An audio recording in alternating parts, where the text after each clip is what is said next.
بسم اللہ الرحمن الرحیم۔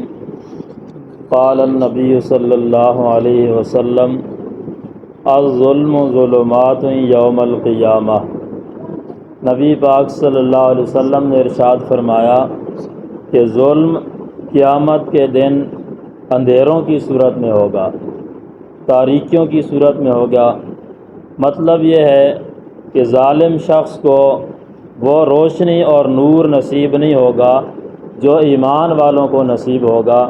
جیسے قرآن میں ہے نورہم یسعی بین ایدیہم وبایمانہم، کہ ایمان والوں کے آگے اور پیچھے بھی ایک روشنی ہوگی ان کے ایمان کی وجہ سے، جبکہ ظالم اس سے محروم ہوگا۔ بعض علماء نے ظلمات کا معنی کیا ہے کہ ظالم شخص تکالیف اور مصیبتوں میں ہوگا، جیسے قرآن میں ہے قل من ینجیکم من ظلمات البر والبحر، کہ آپ فرما دیں تمہیں سمندر اور خشکی کے تکالیف سے کون نجات دیتا ہے، تو وہ اللہ نجات دیتا ہے۔ حدیث قدسی اللہ پاک فرماتے ہیں انی حرمت الظلم علی نفسی، میں نے اپنی جان پر ظلم کو حرام کیا ہے، وجعلت علیکم محرما، تم پر بھی حرام کیا ہے، فلا تظالموا، ایک دوسرے پر ظلم نہ کرو بلکہ انصاف کرو۔